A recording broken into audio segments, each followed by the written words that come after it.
Mengapa manusia tidak bahagia?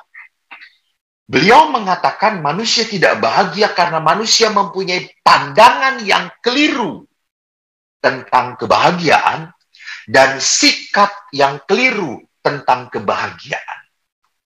Jadi saudaraku jangan pernah lupa bahwa pandangan, pikiran itu mempengaruhi sikap. Mempengaruhi sikap. Contoh, ini maaf panitia. Tapi kalau panitia tersinggung ya nggak apa-apa, jangan diundang lagi. Saya gampang aja toh. Beberapa hari ini saya tidak bahagia. Kenapa? Karena menyiapkan ini. Jadi saya menyiapkan pursuit of happiness.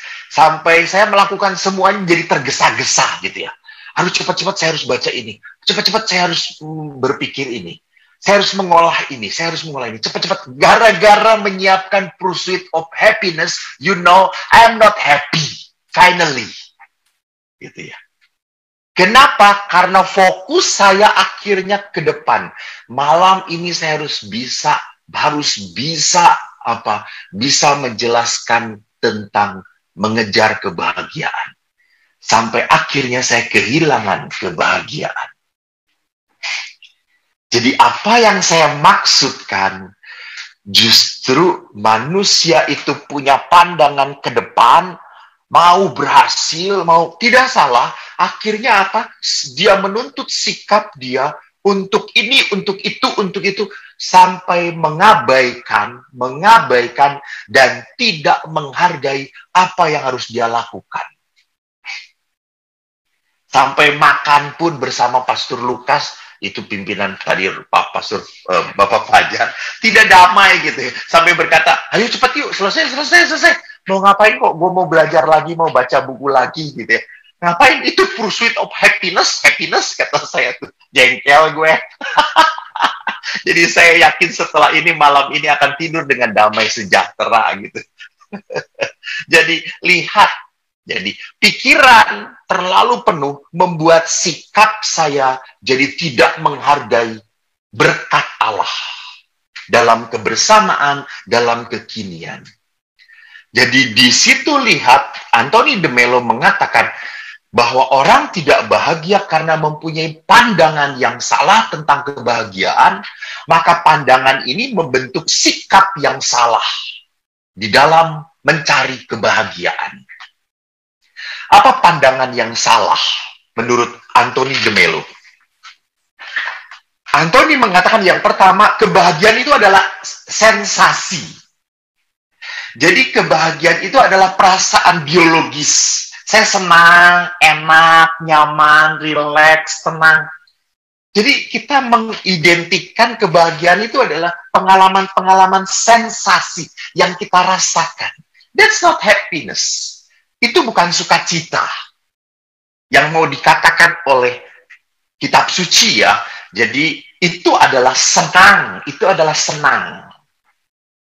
Kenapa bukan kebahagiaan? Karena kesenangan itu ada sampai satu titik jenuh, akhirnya tidak senang lagi, hilang. Jadi kalau saya menikmati sesuatu yang menyenangkan, misalnya makanan yang saya sukai adalah apa? Bakso gitu ya, makan bakso. Wah, bakso itu paling enak makan dengan sambal. Gua makan bakso kampung yang paling enak, bakso uratnya gitu ya. Sudah nggak perlu mikirin bahwa nanti kena asam urat ataupun kena serangan stroke apa itu mah urusan dokter lah, udah lo makan enak gitu ya. Tapi setelah makan mangkok yang kedua, makan mangkok yang pertama, mungkin menyenangkan banget. Tapi mangkok yang kedua, ketiga akan turun daya kesenangannya. Apakah itu kebahagiaan? Nah, sensasi seperti itu, sensasi biologis seperti itu bukan kebahagiaan. Jadi kebahagiaan tidak identik dengan sensasi-sensasi yang kita rasakan. Bukan. Yang kedua, Antonio de Mello mengatakan kebahagiaan itu tidak bisa dicari, tidak bisa dikejar. Jadi kebahagiaan itu bukan sesuatu. Bukan hal tertentu gitu ya. Bukan sesuatu cita-cita, nggak bisa. Saya pernah berpikir waktu kecil, saya SD masih pakai celana merah, toh kalau SD pakai celana pendek merah. Lalu saya berpikir, wah saya kagum kalau melihat anak SMP, celananya biru. Aduh saya bahagia ya nanti kalau saya SMP. Saya SMP, lihat SMA udah pakai celana panjang abu-abu. Lalu saya berpikir, aduh nanti kalau saya SMA, pasti saya senang, pasti saya bahagia. Setelah SMA, oh tidak juga. Lalu saya berpikir, oh mungkin nanti kalau kuliah, saya bahagia. Saya kuliah di Unpar, kok tidak bahagia? Lalu saya berpikir, oh nanti setelah saya jadi pastor, tidak bahagia. Apalagi ketemu dengan orang-orang yang kamki ini. Harus berbicara tentang the purpose of happiness gitu ya. Pursuit of happiness gitu ya. Jadi lihat di sana, kebahagiaan itu pada saat kita kejar. You cannot catch it. You cannot find it. You cannot feel it. Jadi kita tidak pernah bisa mencengkram kebahagiaan itu. Anda berpikir bahwa kebahagiaan itu kalau sudah jalan-jalan. Gitu. Wah, saya akan bahagia kalau sudah jalan-jalan ke Israel. Napak tilas apa yang dialami oleh Yesus. Saya ingat sekali waktu ke Israel pertama, aduh terharu sekali, saya terharu. Lalu akhirnya saya sampai ke Yerusalem dan saatnya di mana kita akan jalan salib, memikul salib, menapaki jalan salib dulu Yesus. Pada saat menapaki, mungkin Anda yang tahu pasti akan tertawa. Kita masuk ke pasar. Dan ada satu perhentian, percis sekali di perhentian orang yang jualan celana dalam perempuan. Dan kita harus sujud. Perhentian kesekian. Mari kita menyembah sujud. Melihat di situ ada celana dalam perempuan. Sampai bapak-bapak berkata, Pastor, kita harus membayangin apa? Lalu saya ngomong, terserah bapak lah, kata saya. Gitu ya. Jadi, rupanya apa yang saya mau katakan? Walaupun kita menapaki apa yang terjadi dulu zaman Yesus 2000 tahun yang lalu, toh belum tentu membuat kita bahagia. Kita bahagia kalau sudah keliling dunia. Yang ada cuma capek. Yang ada cuma capek, bener gitu ya. Tapi apakah kita mendapatkan kebahagiaan? Jadi kebahagiaan itu tidak bisa dikejar. Kenapa? Karena kebahagiaan itu bukan something. Bukan sesuatu. Dan yang ketiga, kebahagiaan dicari dari hal-hal eksternal. Pun kita tidak akan pernah menemukan kebahagiaan. Kita berpikir bahwa kita bisa bahagia kalau ganti pekerjaan. Kita bisa bahagia kalau kita pindah rumah. Kita bisa berbahagia kalau kita punya uang banyak. Kalau punya kuasa, kalau punya kedudukan, kalau dihormati, maka itu akan membahagiakan saya. Sekali lagi, kita hanya menemukan kesenangan dan sampai pada titik kulminasi. Titik kejenuhan. Yang akhirnya apa? Kita akan lari lagi cari kesenangan yang lain. That's not happiness. Itu bukan kebahagiaan. Jadi ini 3 pandangan yang keliru tentang kebahagiaan. Dan pandangan ini pun mendasari sikap yang keliru. Antonio de Mello mengatakan ada 2 sikap yang keliru tentang kebahagiaan. Yaitu apa? Untuk mencapai kebahagiaan, kita merajuk seperti anak-anak. Seperti anak kecil. Jadi anak kecil itu kan kalau mau merajuk, disuruh belajar, "Adek belajar." "Mama, aku mau belajar kalau mama ngasih aku uang." Aku mau belajar. Aku mau jaga adik kalau mama beliin aku mainan. Saya ingat dulu tugas saya sejak kecil adalah ngasih ngajak bermain adik saya, kan adik saya 3 gitu ya. Jadi keluarga kami itu dibesarkan bapak ibu, lalu 4 anak, saya nomor 1. Kami tidak punya pembantu, jadi semua kami harus kerja, dan saya nomor 1 harus menjaga adik-adik, ngajak main, kadang-kadang saya nyuapin adik saya gitu ya. Lalu kalau disuruh, kok saya ingat kalau ibu yang nyuruh, kok suapin adik. Kata saya, ibu tahunya ditambah dong. Aku terlalu tahu tambah, aku mau nyuapin adik. Ibu nambah.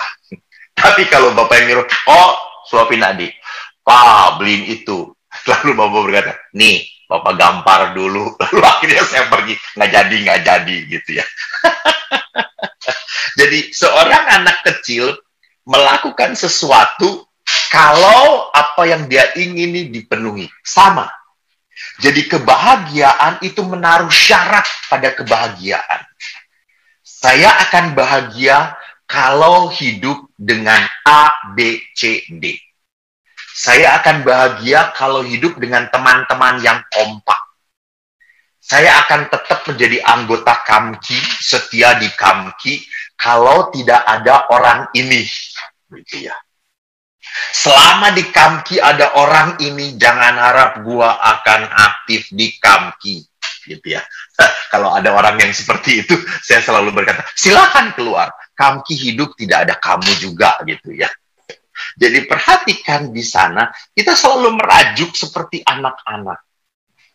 Saya ingat sekali apa yang diceritakan oleh Antonio de Melo pada saat dia bercerita tentang sikap merajuk.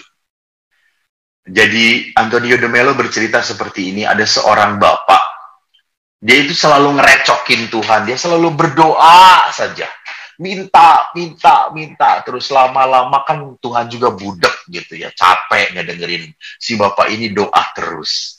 Lalu akhirnya Tuhan ini memanggil bapak itu. Pak, sini. Saya beri 3 hal dalam hidup bapak. Minta, pasti akan saya kabulkan. Lalu si bapak ini karena dia selalu minta dan sudah pasti siap permohonannya. Lalu dia ngomong, Tuhan maaf ya, Tuhan maaf sekali ini, maaf. Tapi kan kau janji akan mengabulkan. Iya, pasti dikabulkan. Tuhan, tolong, saya sudah tidak kuat hidup dengan istri saya, Tuhan. Dia itu cerewet, Tuhan. Azan aja 5 waktu. Istri saya itu kalau cerewet, nggak ada waktunya, gitu ya. Pagi, siang, malam, nggak ada berhentinya. Saya sudah tidak tahan, Tuhan. Lalu Tuhan berkata, baik, besok istrimu akan mati. Dan betul, mati istrinya. Senang banget suami ini. Yes, akhirnya penderitaan salib saya terbesar dalam hidup ini tidak ada. Senang sekali dia. Tapi pada saat waktu berduka, teman-temannya pada datang. Lalu teman-temannya ikut mengucapkan salam berduka dan cerita, istri kamu itu istri yang baik banget ya. Istri kamu itu selalu nyiapin apa yang kamu mau. Istri kamu tuh nggak seperti istri-istri lain loh. Istri kamu tuh nggak pernah kumpul-kumpul dengan ibu-ibu lain. Istri kamu tuh rajin banget. Di saat dia mendengar teman-temannya cerita seperti itu, dia langsung terbuka. Iya bener ya Tuhan. Istri gue ini baik banget ya. Aduh, gue menyesal. Saya menyesal. Akhirnya dia ngomong kepada Tuhan, Tuhan maaf Tuhan, Tuhan maaf. Saya salah membuat keputusan. Tolong bangkitkan dia lagi Tuhan, tolong bangkitkan. Dan akhirnya Tuhan membangkitkan istrinya. Dan dia akhirnya bangkit. Dan setelah bangkit, istrinya rupanya tetap cerewet. Dan dia terima. Karena cerewet itu hanya 10%. 90% itu kebaikan. Lalu akhirnya dia tinggal satu lagi. Apa ya? Dia nggak mau. Dia tanya kepada temannya, lu cari minta aja rezeki yang harta yang banyak. Lu kalau harta banyak, kalau sakit gimana?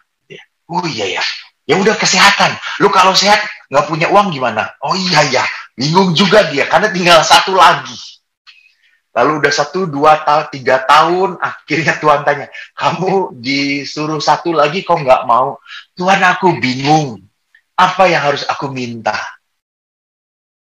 Lalu Tuhan berkata, kamu ingin mendengar nasihat saya? Ingin Tuhan. Baik. Mintalah permohonan yang ketiga. Supaya apa? Supaya kamu tetap bahagia. Tidak peduli apapun yang kau dapatkan dalam hidup ini. Jadi lihat di sini, Antonio de Melo mengatakan, happiness is about your heart, your acceptance, penerimaan. Dan yang kedua, sikap yang kedua yang dikatakan oleh Antonio de Melo salah adalah apa? Sikap, kebahagiaan tidak akan pernah tercurah. Saya tidak mengatakan didapatkan. Tercurah. Itu ya, artinya saya sudah berpikir bahwa itu adalah blessing. Gitu ya. Kebahagiaan tidak akan pernah tercurah kalau kita melekat pada emosi negatif. Jadi memang kita dalam hidup bersama pasti ada beberapa hal yang membuat kita tidak senang. Perlakuan orang lain nggak cocok dengan kita. Yang melakukan sesuatu seperti yang tidak kita harapkan. Membuat kita emosi, marah, kecewa, jengkel, tidak terima. Dan kalau rasa sakit itu kita simpan terus, maka selamanya tidak akan pernah kita mengalami happiness. Kita akan kehilangan sukacita. Kenapa bisa seperti itu? Karena kalau ketemu orang itu, kalau ingat lagi, muncul lagi, meledak lagi. Gitu. Kita hanya menekan seperti di bawah sadar. Dan itu semua muncul, plak-pluk keluar, ingin ke kesadaran kita. Dan pada saat masuk ke alam sadar kita, kita marah, kecewa, jengkel. Jadi,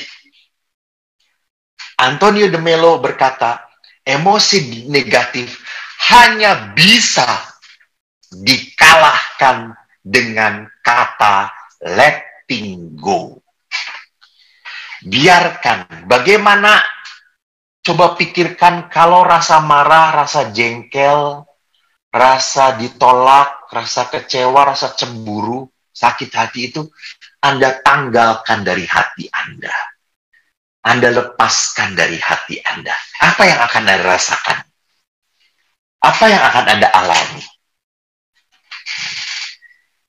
Jadi inilah Antonio de Melo kalau